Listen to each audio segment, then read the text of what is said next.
Libro de Josué, capítulo 10, versículos 22 a 43.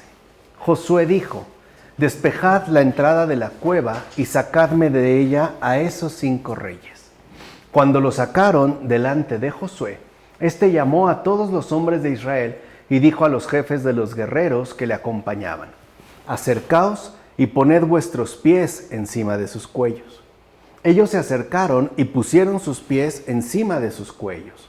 Josué les dijo: no temáis ni os asustéis, sed fuertes y valientes, que así hará el Señor con todos los enemigos contra los que luchéis.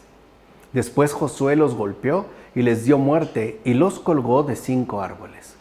Aquel día Josué conquistó Maquedá y la pasó a filo de espada. Exterminó a su rey y a cuantas personas había en ella, sin dejar supervivientes. Hizo con el rey de Maquedá lo que había hecho con el rey de Jericó. Josué y todo Israel marcharon de Maquedá a Libná y la asediaron.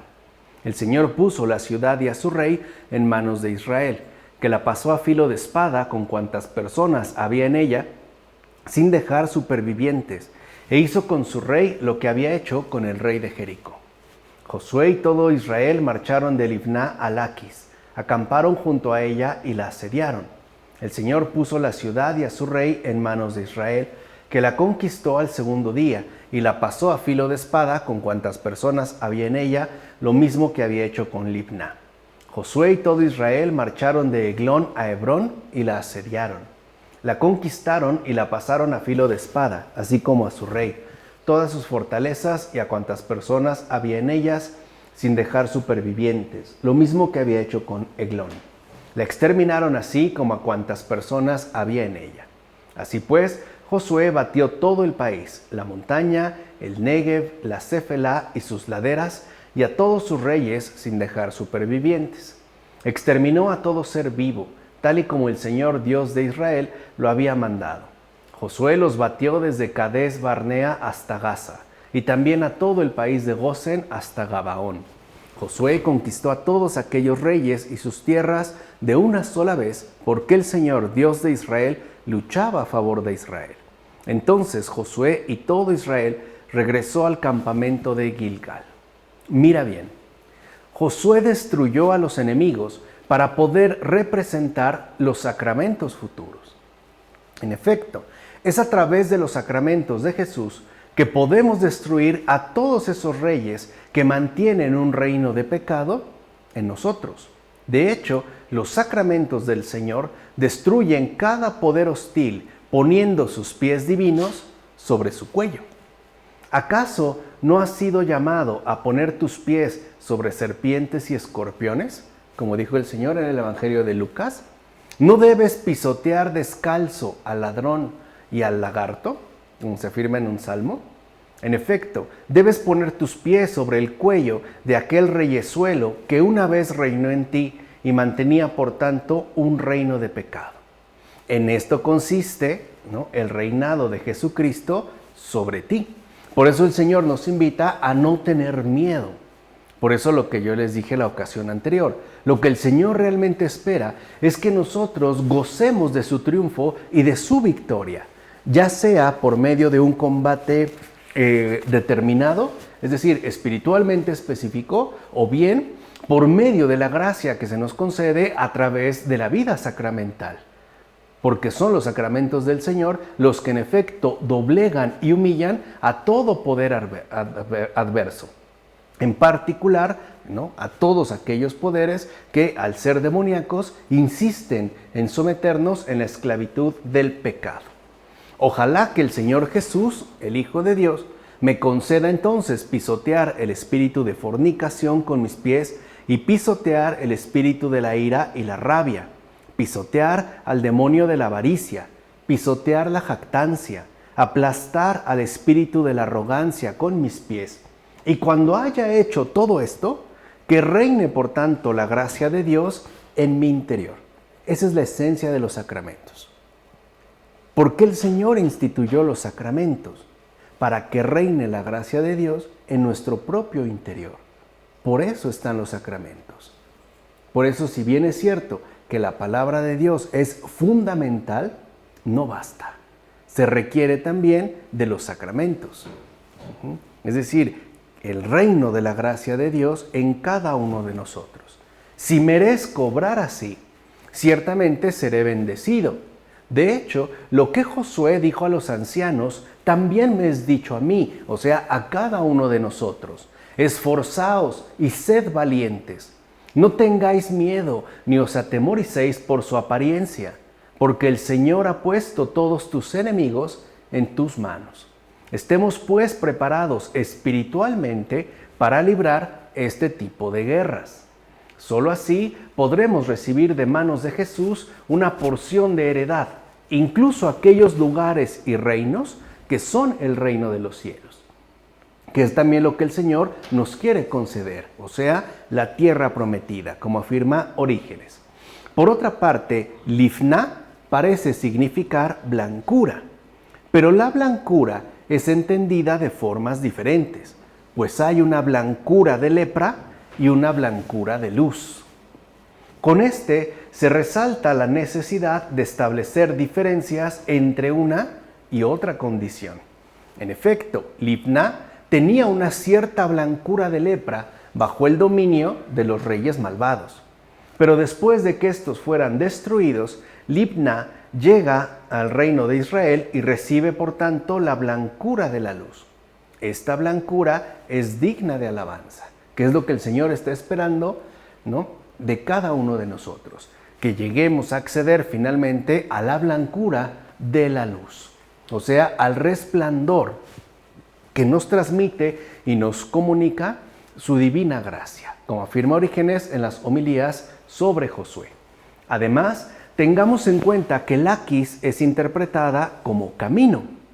No obstante, asimismo debemos recordar que en las Escrituras un camino es algo a la vez loable y vituperable. Esto, de hecho, no es difícil de demostrar.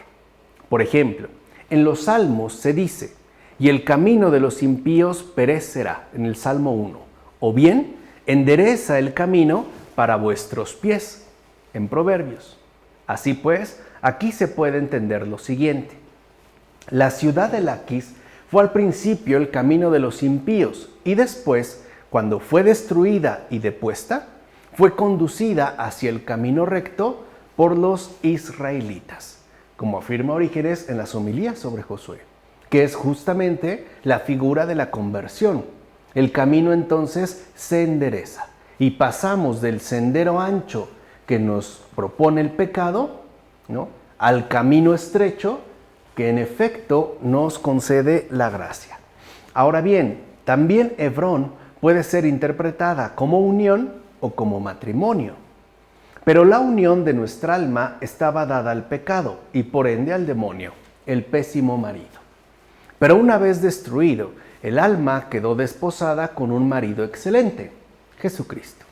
Es a Él a quien debemos unión y entera fidelidad. Vean cómo se va dando, ¿no?, un avance muy importante, como afirma también Orígenes. En consecuencia, la obra de la palabra de Dios es la siguiente: destruir las estructuras diabólicas que el demonio ha construido en el alma humana, especialmente dos: la torre de la soberbia y las murallas de la arrogancia. La palabra de Dios es quien las derriba y arruina a las dos, es decir, tanto a la torre de la soberbia como a las murallas de la arrogancia. De manera que somos constituidos en edificación de Dios, es decir, somos colocados sobre el cimiento de los apóstoles y profetas con Jesucristo. Solo entonces nuestros enemigos son en verdad destruidos y abolidos. De hecho, son ciertamente sofocados. Y por ende, solo el Espíritu de Cristo respira en nosotros mediante obras y palabras de entendimiento espiritual, como afirma Orígenes en las homilías sobre Josué, que es justo, ¿no?, aquello de lo que hacen gala los padres de la iglesia, de este entendimiento espiritual. Por último, si Josué destruyó ciudades y derrocó reinos, es para que nosotros podamos pedirle al Señor que extinga todos los males previos de las almas que creen en Él, de manera tal que ya ninguna inclinación maliciosa pueda seguir respirando en mí. Recuerden lo que dijimos la ocasión anterior. No podemos preservar ningún tipo de poder adverso, ¿no? La extinción del pecado tiene que ser total, aun cuando no se trate precisamente de un pecado explícito, ¿no?, sino de una inclinación maliciosa, ni esta, ¿no?, le podemos dar cabida. Que Jesucristo sofoque, como hizo Josué, toda malignidad en mi propia alma. Así, una vez purgado de todos los males previos por el general Jesús, podré ser incluido entre las ciudades de los hijos de Israel y disfrutar su divina victoria, como afirma Orígenes en las homilías sobre Josué. Capítulo 11, versículos 1 a 15. Cuando llegó la noticia a Yabín, rey de Hazor, este avisó a Jobab, rey de Madón, a Acsaf de Simrón, y a los reyes que estaban al norte, en la montaña, en la estepa al sur de Genezaret, en la llanura y en las regiones costeras de Dor, y al cananeo del este y del oeste, al amorreo, al hitita, al pereceo y al jebuseo de la montaña, y al jebeo que está al pie del Hermón, en la tierra de Mizpá.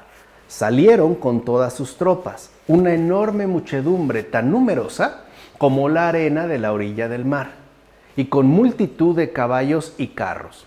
Todos aquellos reyes se aliaron, vinieron y acamparon todos juntos al lado de las aguas de Merón para luchar contra Israel.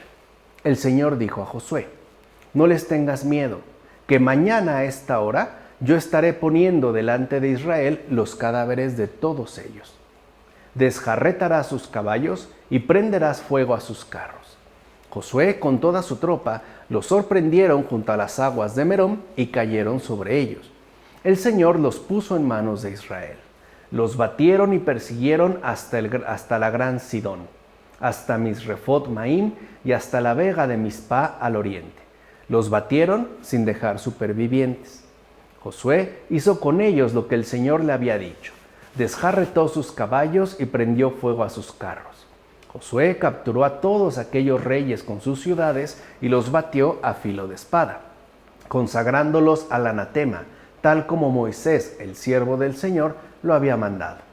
Los israelitas se apropiaron de todo el botín y el ganado de aquellas ciudades, pero pasaron a filo de espada a todo ser humano. Los exterminaron sin dejar a nadie con vida. Lo que el Señor había mandado a su siervo Moisés, Moisés lo mandó a Josué y Josué lo hizo. No dejó de hacer nada de lo que el Señor había mandado a Moisés. Mira, cuando el justo crece, vuelve a ser atacado con mayor violencia. En efecto, en pasajes anteriores ya hemos escuchado cómo el rey de Jerusalén congregó con él a otros 4 reyes para ir contra Josué y los hijos de Israel. Pero ahora ya no se congregan 4 o 5 enemigos, sino una gran e incontable multitud. En efecto, ve con claridad cuántos enjambres de poderes opuestos y de malévolos demonios son excitados ahora contra Josué y los hijos de Israel. ¿Cómo hemos de escapar a tan numerosos enemigos? Solo la gracia nos puede salvar de tan enorme peligro. Es esto justamente lo que hizo realidad nuestro Señor Jesucristo, ya que su gracia nos enseña cómo vivir de forma piadosa en este mundo, es decir, separados de todo contagio con el pecado para que cada alma pueda recibir su libertad, o sea, la imagen de Dios según la cual fue creada desde el principio. Por ello, surgen combates y batallas de antiguos poseedores enemigos. Ahora bien, si los primeros son derrocados, entonces muchos más surgen después y conspiran maldad tras maldad. Y si son vencidos una segunda vez, de nuevo poderes aún más malvados surgirán por tercera vez. De hecho, muchos son los demonios que conspiran para oponerse al pueblo de Dios. Sin embargo, no debemos temer, ahí está la clave. Otra vez, fortaleza de ánimo, confianza en el Señor, no debemos temer, ya que Dios mismo nos asiste con su gracia y está con nosotros en todo enfrentamiento, como afirma Orígenes en las homilías sobre Josué. Además, veamos también lo siguiente. El que es nombrado autor de esta guerra y congrega a los otros a una conjura malvada se llama Yabín. rey de Hazor. Yabín significa pensamiento o prudencia. ¿Qué es entonces este pensamiento o prudencia, sino aquel que el profeta Isaías llama pensamiento orgulloso? El pensamiento orgulloso es aquel que afirma que todo lo hará por su propio poder. ¿Y por qué Yabín significa también prudencia? Como está escrito, en el paraíso la serpiente era la más prudente de todas las bestias, así en el libro del Génesis, que había sobre la tierra. Además, este Yabín era rey de Hazor, y Hazor significa corte. Así pues, el mundo es de la corte de este rey, y por ende ejerce su dominio sobre él. No obstante, en los evangelios está escrito lo siguiente: el fuerte duerme sin preocupaciones en su corte hasta que uno más fuerte llega, el cual lo encadenará y se llevará todo lo que aquél posee. Como dijo el Señor en el Evangelio de Lucas. ¿Quién es pues el verdadero rey del mundo? Pues el más fuerte, el encadenador del demonio, es decir, Jesucristo el Señor, verdadero rey de este mundo. Por eso el Señor nos dijo, no tengan miedo, yo he vencido al mundo. Él es el verdadero rey del mundo. Ahora bien, Yabín envió un mensaje a Jobab, rey de Marón. Pues bien, Jobab significa hostilidades y Madón, amarguras. Fíjense aquí cómo actúa el demonio y cómo, digamos, ¿no?, pone en marcha sus poderes hostiles. Vemos pues que el diablo da aviso a poderes hostiles para que generen 1001 amarguras en los hijos de Dios. De hecho, el diablo manda al rey de la amargura para que doblegue el corazón del creyente combatiente. Ahí se ve, creo yo, ya de manera muy clara, ¿no?, cuáles son, digamos, los movimientos espirituales del combate. Cuando el diablo ve que un alma se afana en mantenerse fiel a Dios, enviará cada vez poderes hostiles más fuertes, más temibles, más poderosos. Y uno de ellos, el que particularmente puede causar estragos, es la amargura. Cuando el corazón del creyente experimenta amargura. En efecto, todas las amarguras y dificultades en este mundo nos son infligidas por obra suya, no por Dios. Ahora entienden por qué yo les he dicho ya tantas veces que el Señor jamás aflige los corazones. Repito, todas las amarguras y dificultades en este mundo nos son infligidas por obra suya. En todo caso, tales amarguras y dificultades constituyen diferentes tipos de pecado. Pues nada puede ser más amargo que el pecado, aunque al principio aparezca como algo dulce. Así pues, no nos dejemos engañar por Madón, el rey de la amargura. Y reconozcamos, bueno, como afirma Orígenes en las homilías sobre Josué, y reconozcamos que si nuestro corazón creyente empieza a experimentar amargura o se ve acechado por la amargura, no estamos siendo, pues, en este caso, como tentados por Dios. Simple y sencillamente, este poder hostil está tratando de doblegarnos. Recuerden, esto es parte, pues, del combate espiritual.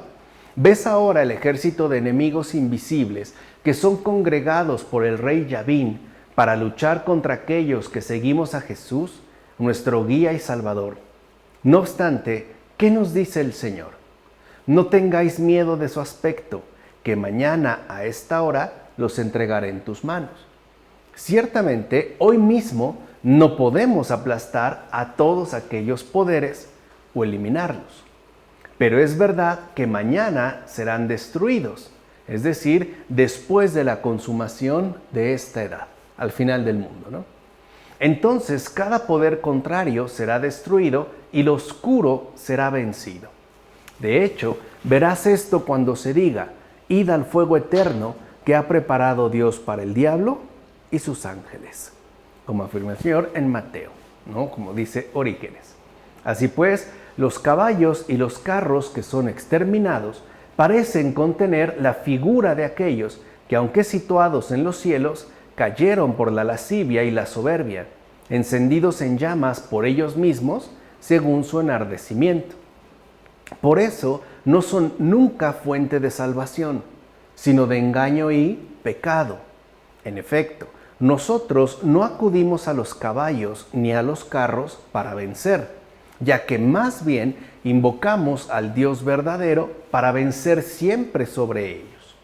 No los podremos eliminar, pero sí amarrar y someter en el nombre del Señor Jesús. Esto sí, o sea, si bien es cierto que no los podremos eliminar, sí los podremos amarrar y someter.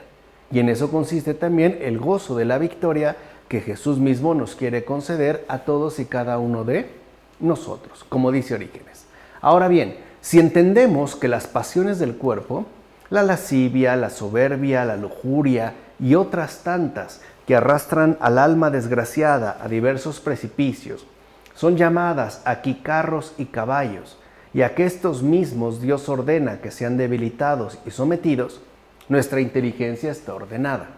El caballo, por supuesto, es desjarretado cuando el cuerpo es humillado por ayunos, vigilias y por todo tipo de abstinencia. Y los carros son consumidos por fuego cuando la palabra del Señor se cumple en nosotros. ¿O no dijo el mismo Señor lo siguiente? Vine para enviar fuego sobre la tierra y cómo deseo que se incendie. Así en el Evangelio de Lucas. Con este fuego ardían los corazones de aquellos discípulos que iban camino a Emaús. Así pues, el caballo, por eso es llamado falso para la salvación. En el Salmo 33, si permitimos que los impulsos del cuerpo se sobrelleven sin freno. Pero ahora, si alguien es estimulado e incitado por las palabras de Dios y hace penitencia y se convierte, y según el profeta se refrena, guiado por el temor de Dios, ¿no? Salmo 119, 120, y aparta del pecado, entonces habremos desjarretado los caballos con la fuerza de la palabra de Dios, como afirma Orígenes en las homilías sobre Josué. Por último, no olvidemos que la misma ley nos ordena destruir a todos aquellos reyes del pecado que nos incitan al pecado. ¿No fue esto precisamente lo que hizo Moisés según la ley de Moisés? Sin embargo, la ley por sí sola no puede lograr lo que se nos recomienda. En efecto, solo Jesús cumple toda la ley en nosotros, es decir, destruyendo él mismo todos los vicios de nuestro interior y derrocando los reinos más viles del pecado. Por tanto, Jesús es el verdadero cumplimiento de la ley, o sea, el actuar de Dios en cada uno de nosotros. Aquí se ve en qué consiste el cumplimiento de la ley.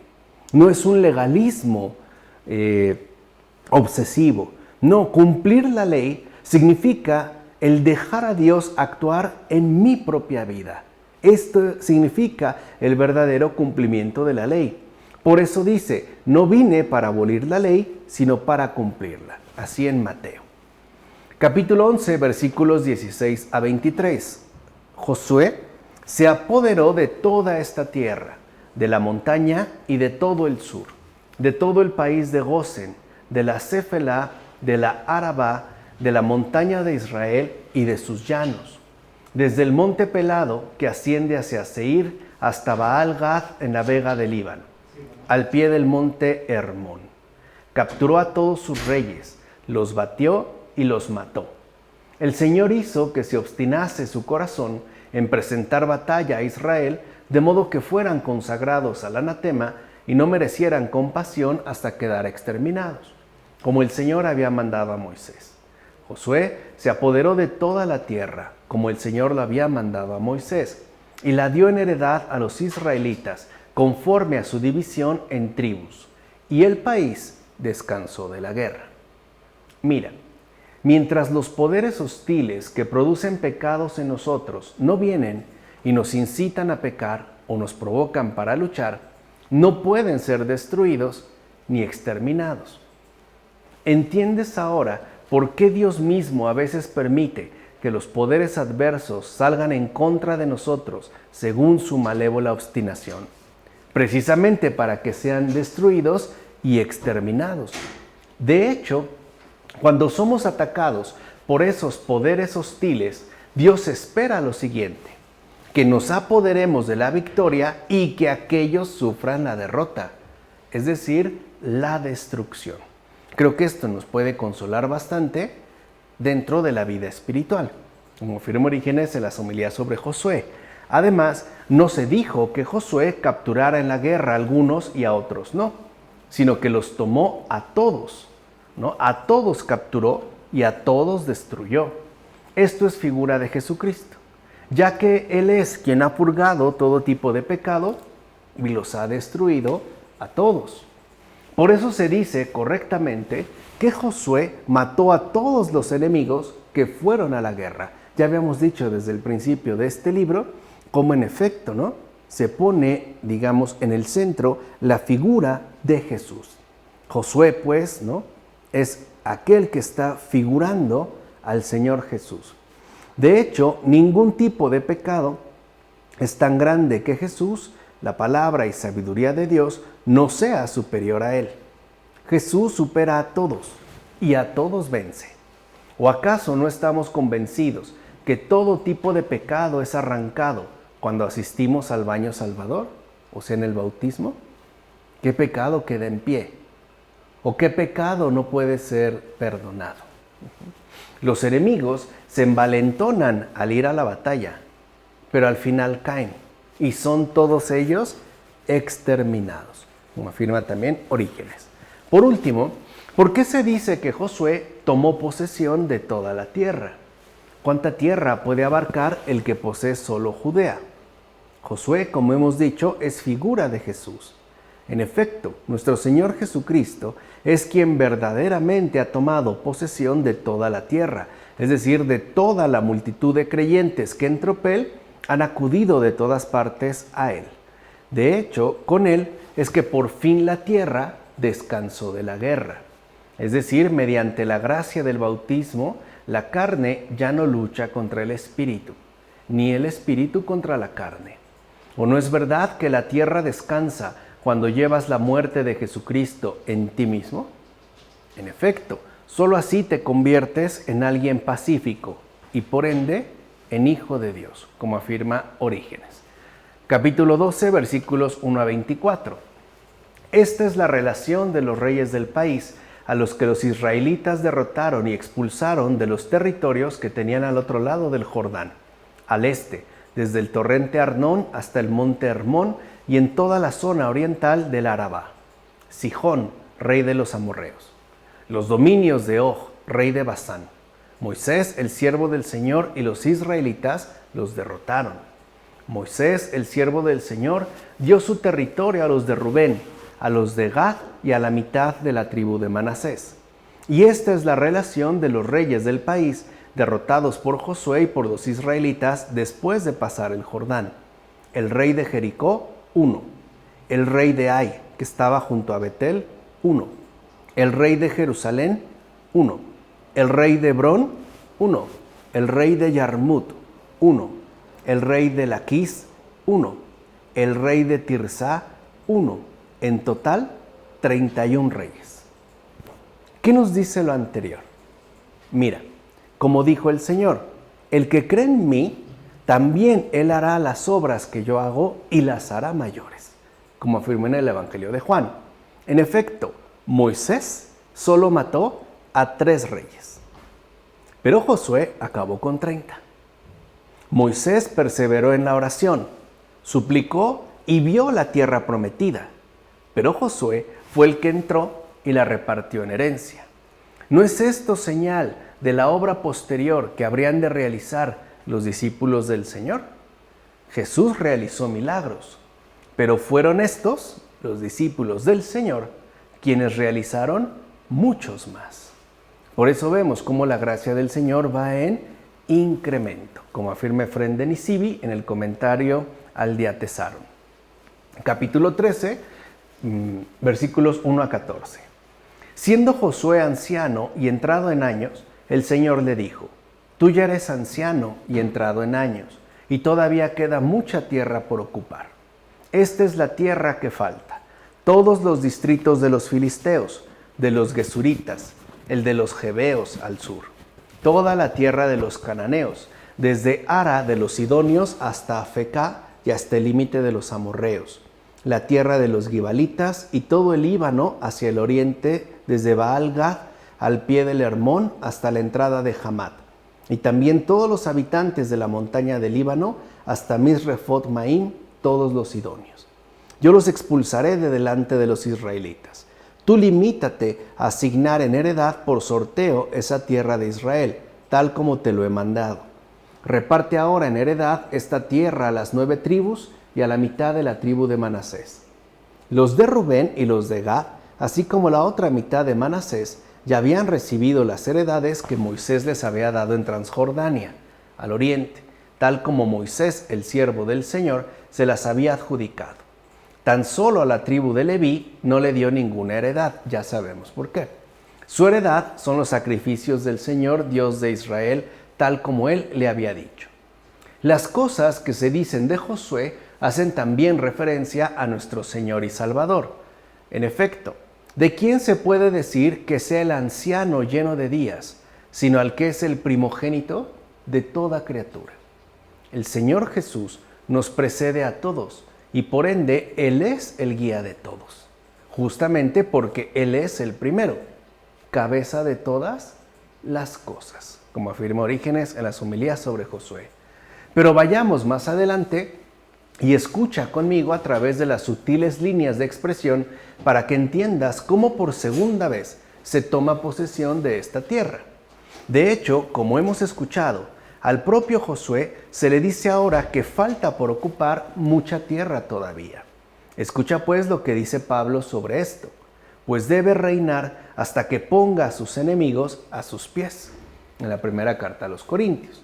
Y es que todavía hay mucha tierra abandonada, es decir, sin conquistar por parte de la palabra de Dios. ¿O acaso no es verdad que aún vemos que muchas partes no han sido puestas bajo los pies de Jesús, quien ha de poseer todo? Con esto queda claro lo siguiente. Con su segunda venida, Jesús obtendrá esa extensa tierra que todavía queda. No obstante, benditos son los que fueron tomados ya con su primera venida, y aquellos serán los verdaderamente gratos. Pues a pesar de las muchas resistencias y ataques de diversos adversarios y la lucha de muchos enemigos, reciben la heredad de la tierra de promisión, como afirma Orígenes. Ahora bien, solamente de los sidonios se dice que serán completamente exterminados. Los sidonios son llamados cazadores. Así pues, ¿a quién se hace referencia cuando se habla de tales cazadores malvados que el Señor ciertamente extermina? O sea, los cazadores, los sidonios, serán completamente exterminados. ¿De quiénes se trata? Pues se trata de aquellos que atrapan y cazan almas para el pecado. A estos exterminará el Señor sin duda alguna. En todo caso, cuando ya no haya tales cazadores, no habrá por tanto ni más trampas ni redes para atrapar las almas. No habrá pues más pecado. Entonces cada uno podrá en verdad descansar. ¿Qué es entonces lo que el Señor quiere traernos al final? El descanso pleno. La obtención completa de la victoria. ¿Quiénes son estos cazadores? Los demonios. Por último, fíjate ya que a los levitas el Señor no les dio tierra alguna en heredad. ¿Qué significa esto? Sino que a algunos en la iglesia únicamente le corresponde en heredad el propio Señor y nada más. Veamos. Muchos son aquellos que agradan al Señor mediante buenas acciones, costumbres honestas y hechos aceptables, pues creen de forma sencilla en el temor de Dios. No obstante, también es verdad que existen unas pocas personas extremadamente escasas para las que el Señor lo es absolutamente todo. Es decir, lo primero y lo último. Estas personas son extremadamente escasas. Estos son los que optan por la sabiduría e iluminan el camino que transitan. De estos se puede decir que amaron en verdad a Dios por encima de todas las cosas, como afirma Orígenes. Deberíamos esforzarnos por ser de esta escasez, extremada. Capítulo 13, versículo 15 al capítulo 14, versículo 5. Este es el reparto de la tierra de Canaán que se hizo entre los israelitas. Lo que el sacerdote Eleazar, Josué, hijo de Nun, y los príncipes de las familias de las tribus repartieron a los israelitas.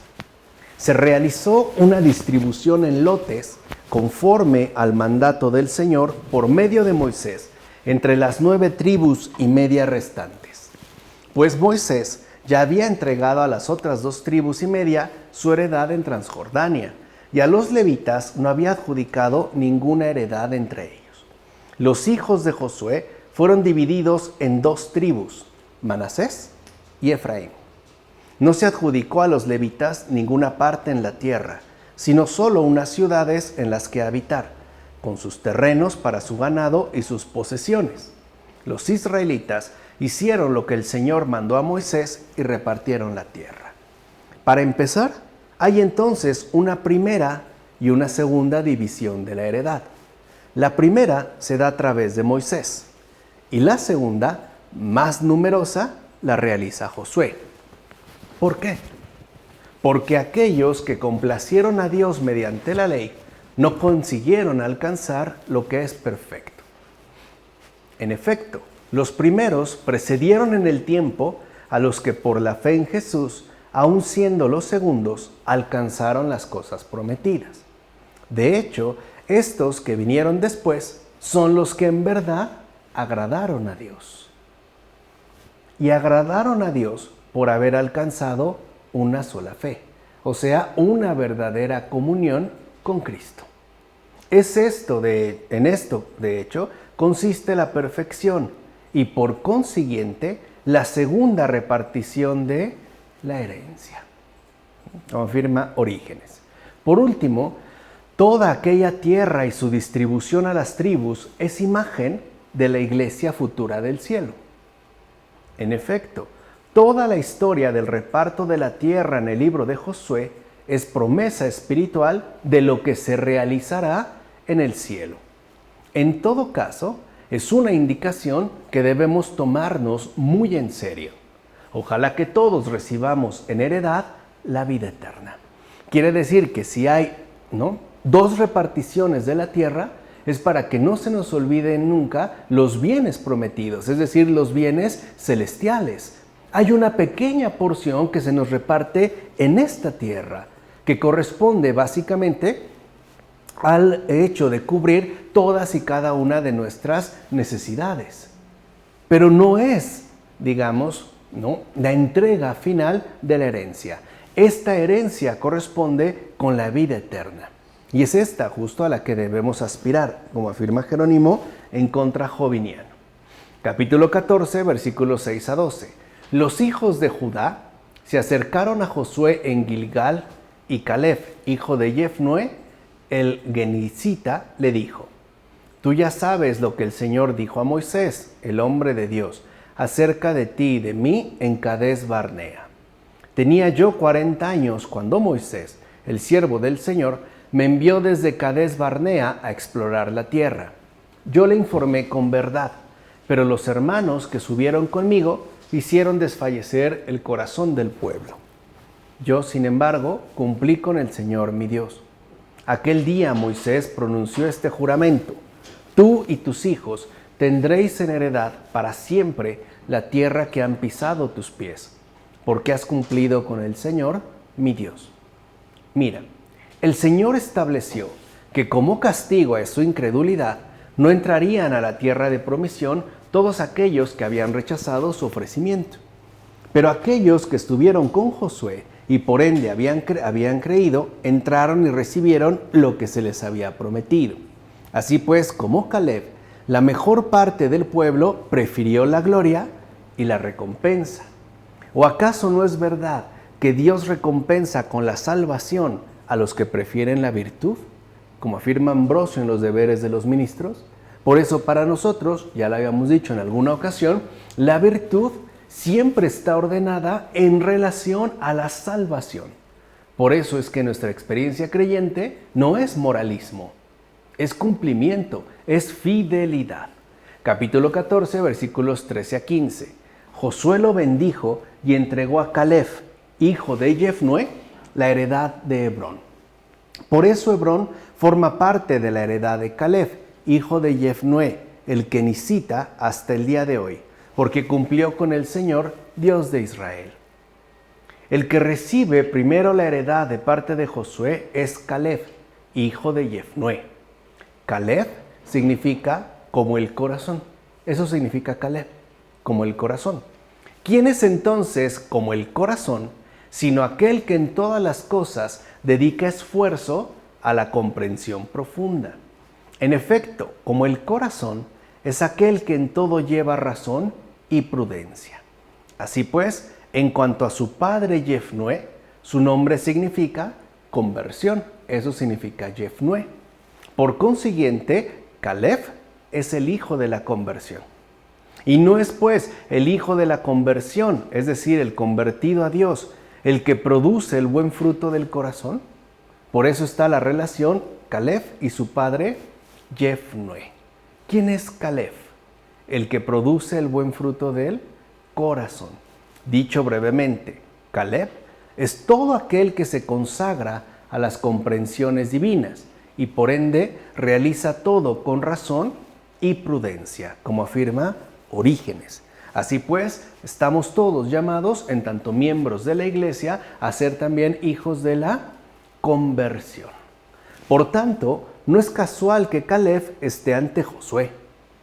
En efecto, el de corazón convertido está más que dispuesto a combatir contra aquellos que mantienen falsedades por verdades. Caleb, pues, está dispuesto a derrotar sus falsas afirmaciones. Caleb posee ardor en el corazón. Sé pues como Caleb tú también, y procura ser un corazón en la ley de Dios. Entonces tú también merecerás ser bendecido por Josué y recibirás el Hebrón, como afirma Orígenes en las homilías sobre Josué. Por último, Hebrón significa unión, matrimonio. Por eso Caleb mostró en qué consiste la verdadera unión con Dios. En efecto, la conversión del corazón es la unión con Dios hasta el día de hoy. Y eso es lo que no ha cambiado. O sea, vemos cómo en efecto, ¿no?, lo que se afirma en la Escritura sigue siendo verdad.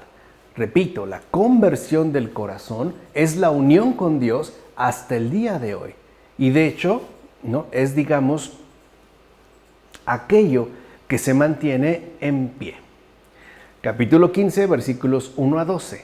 El lote que correspondió a los linajes de la tribu de Judá se extiende hacia el límite de Edom, al sur del desierto de Sin, en el extremo meridional. Su límite sur parte desde el extremo del mar de la Sal, desde la bahía que da al sur, se dirige hacia el sur de la subida de Acrabim, cruza Sin, sube por el sur de Cades Barnea, atraviesa Jezrón, sube hacia Dará y gira hacia Carcá. Desde allí, el límite discurre hacia Asmón, se dirige hacia el torrente de Egipto y termina en el mar. Este es vuestro límite meridional. El límite oriental es parte del mar de la Sal hasta la desembocadura del Jordán. El límite septentrional parte desde la orilla del mar donde desemboca el Jordán. Sube hacia Bet-Joglá, pasa al norte de Bet-Jaarabá y sube a la roca de Boán, el hijo de Rubén. Sube de Bir desde el valle de Acor y por el norte gira hacia Gelilot, que está frente a Maale Adumim, situada al sur del valle. De ahí el límite pasa hacia las aguas de En-Semes y sale a En-Roguel. Sube por el valle de Ben-Hinnom al sur de la ladera del Jebuseo, que es Jerusalén, y sube hasta la cumbre del monte que está frente al valle Hinnom, hacia el oeste, en el extremo norte del valle de Refaim. Después se dirige desde la cumbre de este monte hacia el manantial de las aguas de Neftoaj, llega a las ciudades del monte de Efrón y se encamina hacia Baalá, esto es Kiriat Jearim. Desde Baalá se dirige hacia el oeste, a la montaña de Seir, pasa hacia la ladera norte del monte Jearim, esto es Quesalón, baja a Bet-Semes y pasa a Tibná. Sale hacia la ladera que hay al norte de Ecrón, se dirige a Sicrón, pasa por la montaña de Baalá y sale a Yavneel para terminar en el mar. El límite occidental es el Mar Grande. Estos son los límites en donde se circunscriben los linajes de los hijos de Judá. Uno queda como hasta mareado, ¿no? De todas las referencias. Para empezar, las fronteras de Judá están junto a las de Edom. Pero Edom, como ya hemos dicho, significa cosas terrenales. Eso significa Edom. O sea que las regiones de Judá son las que vienen a continuación de las cosas terrenas. Es esta continuidad la que se ha establecido a partir de la repartición de la heredad. Por eso dijimos, ¿no? La indicación fundamental que pasa de lo terrenal a lo celestial. Pero también es cierto que se menciona el desierto de Sin. Sin es interpretado como tentaciones. O sea que las regiones de la heredad vienen después de las tentaciones. O sea, para poder llegar a las regiones de la heredad, hemos de atravesar también tentaciones. E incluso podemos decir tentaciones, ¿no?, frecuentes y a veces bastante fuertes, como afirma Orígenes en las homilías sobre Josué. Así pues, desde las fronteras de Edom está el desierto. Y como Sin significa tentaciones, esto significa lo siguiente. Es necesario que atravesemos el desierto de las tentaciones para poder llegar a la heredad de los hijos de Judá. Quiere decir que nosotros no llegaremos al cielo sin atravesar tentaciones aquí en la tierra. Además, conviene que subamos la pendiente de las colinas de Acrabim, que significa escorpiones. Es necesario, pues, que atravesemos y aplastemos a tales escorpiones, sobre los cuales dice el Salvador: He aquí que os he dado la autoridad para pisar serpientes y escorpiones, así en el Evangelio de Lucas. En consecuencia, quien desee y ansíe entrar en la heredad de la tribu de Judá, debe subir estas pendientes y pisotear a los que se le opongan, como afirma Orígenes. Es parte también de nuestro recorrido y de lo que el Señor espera de nosotros. Y las fronteras, como afirma la Escritura, llegan hasta Cadés. Cadés significa santo o bien santificación. Así pues, los límites de Judá llegan hasta la santificación. Entonces vemos cómo en este recorrido atravesamos las tentaciones, pero siempre, ¿no?, teniendo la meta fija de la santificación, que es justo la condición, es decir, la santidad, ¿no?, que hay que cumplir para ingresar en la heredad. Por último, es claro que todo aquel que quiera entrar en la porción de los hijos de Judá debe asimismo atravesar primero el mar de la sal, como se había mencionado. Es decir, debe superar sus olas y remolinos y escapar de todas las cosas que en este mundo se comparan, a causa de su carácter incierto e inseguro, con las olas del mar. Solo así se puede llegar a la tierra de Judá y por ende acceder a la fuente del sol. ¿Y qué es la fuente del sol? ¿O de qué sol se trata? Para los que creen, es verdad lo que está escrito: para los que temen mi nombre, saldrá un sol de justicia. Así pues, si escapas del mar de la sal, encontrarás la fuente de este sol en la tierra de Judá. De hecho, cuando hayas alcanzado dicho sol de justicia, brillarás también en la ciudad de Judá, que es, digamos, ya la combinación del recorrido, como afirma Orígenes. Capítulo 15, versículos 13 a 19. Como el Señor había mandado a Josué, entregó a Caleb, hijo de Jefnué, una parte en el territorio de los hijos de Judá, Kiriat Arba. Arba es el padre de Anac, esto es Hebrón. Caleb expulsó de allí a 3 hijos de Anac, a Sesai, a Ahimán y a Talmai, hijos de Anac. Desde allí subió a Debir, que se llamaba antes Kiriat Sefer. Caleb dijo: a quien ataque Kiriat Sefer y la conquiste, le daré a mi hija Acsá como esposa. La conquistó Otniel, hijo de Kenaz, un hermano de Caleb, y éste le dio a su hija Acsá como esposa. Cuando ella llegó, la persuadió para que pidiera a su padre un campo. Y mientras ella se apeaba del asno, Caleb le dijo: ¿qué te sucede? Ella contestó: hazme un favor, puesto que me has entregado a una tierra árida, dame también un manantial de agua. Y le dio el manantial de arriba y el manantial de abajo. Mira, Anak significa vana humildad o respuesta vana. Por tanto, Caleb recibió la capital de la vana humildad. Con esto se nos deja en claro que hay dos tipos de humildades. Una loable, sobre la cual el Salvador dijo: aprended de mí, porque soy manso y de corazón humilde, y encontraréis descanso para vuestras almas, en Mateo. Pero hay otro tipo de humildad, culpable de pecados, como aquella que la Escritura menciona con respecto al coito ilícito. La humilló, que se dice porque Amón humilló a su hermana Tamar. Esta supuesta humildad es inútil porque proviene del pecado. En consecuencia, Caleb tomó y destruyó la capital de la humildad vana y destruyó a sus 3 hijos, como afirma Orígenes. ¿Y quiénes son esos hijos de la vana humildad que Caleb exterminó? Primero, Sisai, que significa fuera de mí, porque el hijo de la vana humildad está fuera de lo santo y por ende fuera de Dios. El otro es Ahimán, que significa mi hermano fuera del consejo, como si dijéramos hermano sin consenso.